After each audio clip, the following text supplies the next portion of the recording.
अब हम देख चुके हैं रिफ्रैक्शन ऑफ लाइट क्या होता है। लाइट का बैंड होना जब वो एक मीडियम से दूसरे मीडियम में जाती है, क्योंकि डेंसिटी चेंज हो जाती है, जिसकी वजह से स्पीड चेंज होगी और साथ में चेंज होगी वेवलेंथ, क्योंकि फ्रीक्वेंसी चेंज नहीं होती है। अब हम थोड़ा सा और उसको डिटेल में समझते हैं और समझते हैं रिवर्सिबिलिटी ऑफ लाइट, कि लाइट की रिवर्सिबिलिटी क्या होती है। Let's understand. एक डेंसर मीडियम है, एक रेयरर मीडियम है, एक नॉर्मल है जो आपको यहाँ पे दिख रहा होगा। अब यहाँ पे मीडियम 1 एंड मीडियम 2 पे एक इंसिडेंट रे ऑफ लाइट आती है। जब रेयर से डेंसर मीडियम में हम जाते हैं तो लाइट नॉर्मल की तरफ बेंड हो जाती है, ऐसा हमने देखा था। रिफ्रैक्टेड रे will bend towards normal. So mu क्या होता है? C/V। ये एक वन ऑफ द फॉर्मूला था। ये V1 होगा, ये V2 होगा। 1 म्यू 2 का मतलब है 1 ऊपर और 2 नीचे, मीन्स V1/V2। वही अगर ये 2 म्यू 1 होगा तो V2/V1 हो जाएगा। जैसे कि यहाँ पे अब आप देख रहे हैं 2 mu 1 is equal to V2/V1। ये आपको हमेशा याद रखना है। इसके ऊपर बेस्ड बहुत सारे क्वेश्चन आपसे पूछे जा सकते हैं, MCQ आपसे पूछे जा सकते हैं एंड न्यूमेरिकल्स भी आपसे पूछे जा सकते हैं। 1 mu 2 is equal to 1/2 mu 1। इसको हम बोलते हैं refractive index of medium 1 with respect to 2, और you can say refractive index of medium 2 with respect to medium 1। That's the only difference. तो फॉर्मूले इसके क्या है? 1 mu 2 is equal to V1/V2 and lambda 1/λ2 भी हम इसको लिख सकते हैं, and 1 mu 2 is also equal to 1/2 mu 1। V1 is the velocity of light in first medium, V2 is the velocity of light in second medium. Important point इसमें आपको ध्यान रखना है कि if the first medium is not mentioned, take first medium as air. If the first medium is vacuum, then refractive index of second medium is called absolute refractive index. इसलिए हम वहाँ पे C/V लेते हैं। C/V का मतलब ये हुआ velocity of light in vacuum. And for solving numerical, velocity of light in air is equal to velocity of light in vacuum, जो कि हम 3 × 10⁸ लेंगे। म्यू का कोई भी refractive index, mu means refractive index का कोई भी यूनिट नहीं होता, it just the ratio of sine I to sine R, या फिर वेलोसिटी टू वेलोसिटी, या फिर lambda to lambda, that's all. Let's see one of the numerical. Speed of light in air is 3 × 10⁸ meter per second. Calculate the speed of light in glass. The refractive index of glass is 1.5. Refractive index आपको पता है, और एक medium जो कि vacuum है उसमें आपको स्पीड ऑफ लाइट पता है। रिफ्रैक्टिव इंडेक्स हमें बताता है कि एक मीडियम वैक्यूम के कंपैरिजन में कितना ज़्यादा डेंस है, मतलब उसकी उस मीडियम में स्पीड उतनी ही कम होगी। तो 3 × 10⁸ तो आपकी मैक्सिमम स्पीड है जो आपको वैक्यूम में मिलती है। तो mu is 1.5, so the speed will be 1.5 times lesser than vacuum. तो हम उसको डिवाइड कर देंगे। सॉल्यूशन है म्यू क्या होगा? C/V। That means V is equal to C/μ, जो कि हो जाएगा 3 × 10⁸ divided by 1.5 will give you 2 × 10⁸ meter per second। बहुत ही बेसिक आसान सा न्यूमेरिकल है, बट बहुत कॉमनली पूछा जाने वाला क्वेश्चंस भी है। Now let's understand second question. The speed of light in diamond is 1,25,000 km per second. What is the refractive index? Speed of light in air is this. दो medium की speed दे रखी है, अगर उनको आप डिवाइड कर देंगे तो रिफ्रैक्टिव इंडेक्स मिल जाएगा, और सबसे ज़्यादा तो वैक्यूम में होती है जो आपको पता है। सो इसको हम किलोमीटर पर सेकंड को हम मीटर पर सेकंड में कन्वर्ट करेंगे, क्योंकि आपकी लाइट जो वैक्यूम में हम देखते हैं वो मीटर पर सेकंड में देखते हैं। सो वी कैन से 1.25 × 10⁸ है, और वैक्यूम में 3 × 10⁸ है। दोनों को डिवाइड करेंगे। Refractive index of A with D, VA/VD, which will be 3 × 10⁸ divided by 1.25 × 10⁸, जो कि आपको 2.4 आंसर देगा। So 2.4 is the refractive index of diamond. That means diamond is 2.4 times more dense than air, जो कि एक ट्रांसपेरेंट मीडियम है but dense है। तीसरा क्वेश्चन देखते हैं। Refractive index of water with respect to air is 4/3। water with respect to air is 4/3. What is the refractive index of air with water?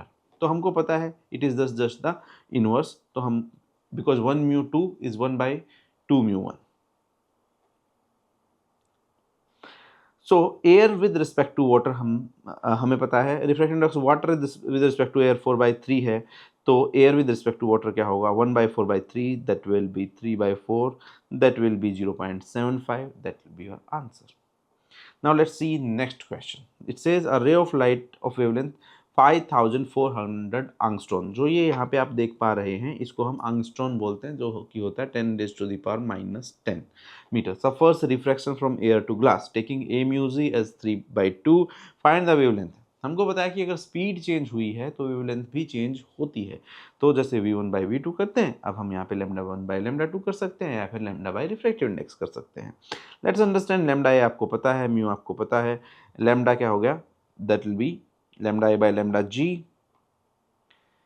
So 3/2 is equal to 5400 divide by lambda G. तो lambda जी क्या होगा, 5400 into 2 divide by 3, आपको answer आ जाएगा 3600 angstrom. आप चाहें तो इसको change नहीं भी कर सकते हैं, बट अगर आंसर, क्योंकि यहाँ पे रिफ्रैक्टिव इंडेक्स जिसे हम इसको डिवाइड कर रहे हैं उसकी अपनी कोई यूनिट नहीं होती है, it is just the ratio, तो बिना यूनिट चेंज किए भी काम चल जाता है। बट अगर आपसे आप आंसर ऐसा यूनिट में पूछा गया है तो आपको एंगस्ट्रॉम में को चेंज करना होगा, जिसकी वैल्यू होती है 10⁻⁻10। wavelength of light in glass is 3600 angstrom। Refraction of light में हम समझते हैं कि यहाँ पे एक ग्लास है, एयर है, एंड डेंसर मीडियम है, रेयर मीडियम है, इंसिडेंट रे ऑफ लाइट है। This is how it will bend.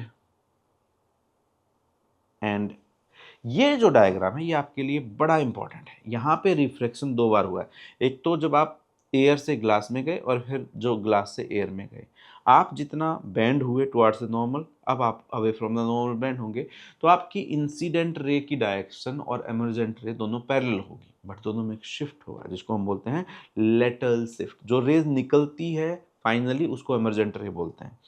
यहाँ पे अगर आप देखेंगे, एंगल ऑफ इंसिडेंस है, एंगल ऑफ रिफ्रैक्शन है, यहाँ पे एंगल ऑफ एमर्जेंस है, rare to denser towards the normal, denser to rare away from the normal, हमको पता है। Since refraction occurs at two parallel surfaces P Q and R, S angle I is equal to angle E, means emergent ray R S is parallel to the incident ray P Q. दोनों parallel होंगी, but दोनों में एक shift आ गई है। The lateral displacement depend on, number one, कि जो glass slab वो कितना थिक है। जितना ज़्यादा थिक होगा आप उतना ही उस डेंसर मीडियम में चलेंगे, तो लेटरल शिफ्ट बढ़ती चली जाएगी। Number two, the angle of incidence, of course, because उसी के ऊपर एंगल ऑफ रिफ्रैक्शन डिपेंड करेगा, उसी के ऊपर बेंडिंग डिपेंड करेगी। The refractive index of glass, क्योंकि ग्लास की भी बहुत सारी वेराइटी होती है, बहुत माइन्यूटली वेरी करता है बट वेरी करता है, ठीक है। तो रिफ्रैक्टिव इंडेक्स ऑफ ग्लास के ऊपर भी डिपेंड करेगा। Now multiple image on a thick plane glass slab और थिक मिरर, अगर मिरर थिक होगा तो उसमें मल्टीपल इमेज बनेगी। Let's understand that. If a pin is placed in front of a thick mirror, a number of images are formed, out of which Y is only second image most bright। समझते हैं, ये आपकी एक glass slab है, ये आपका reflecting surface है जो नीचे वाला है, और ऊपर वाला ट्रांसपेरेंट सरफेस है। अगर यहाँ पे एक रे नॉर्मली आती है तो नॉर्मली चली जाएगी, कोई भी बेंडिंग डेविएशन नहीं होगा। दूसरी रे आई तो ये रिफ्लेक्ट भी होगी और रिफ्रैक्ट भी होगी, करेक्ट। तो जो ऊपर वाला सरफेस वो तो रिफ्लेक्टिंग सरफेस नहीं था, तो उसने बहुत कम लाइट को रिफ्लेक्ट किया होगा। बट अब जो दूसरा हिट होता है वो रिफ्लेक्टिंग सरफेस पे होता है, एक्चुअली तो लाइट वहाँ से रिफ्लेक्ट हुई है, इसलिए सेकेंड इमेज ब्राइटेस्ट होती है। ओके, अब इस पॉइंट पे आके, सी पॉइंट पे आके फिर से रिफ्लेक्शन होगा, रिफ्रैक्शन होगा, मतलब ये वापस इस सेम मीडियम में भी आएगी और आती रहेगी, बाउंस करती रहेगी, और हर पॉइंट ऑफ टाइम पे रिफ्लेक्शन भी होता रहेगा, रिफ्रैक्शन भी होता रहेगा। This is the kind of image you have to make if this question is asked. Again and again I am telling you, you have to practise this diagrams. जब तक आप डायग्राम प्रैक्टिस नहीं करेंगे, chapter में confidence नहीं आएगा और marks भी नहीं आएंगे। तो ये बहुत ज़रूरी है कि आप अब ए टू ब्राइटेस्ट क्यों है ये समझते हैं। तो सेकेंड इमेज ही ब्राइटेस्ट क्यों होती है, क्योंकि वही रिफ्लेक्टिंग सरफेस से बनी हुई पहली इमेज है जिसमें मैक्सिमम नंबर ऑफ रेज, और यू कैन से the percentage reflection is most.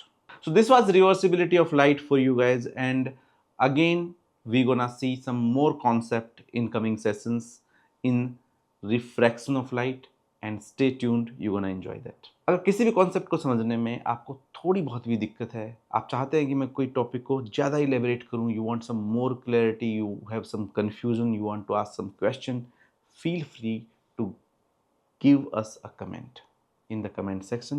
We'll surely get back to you with the same concept।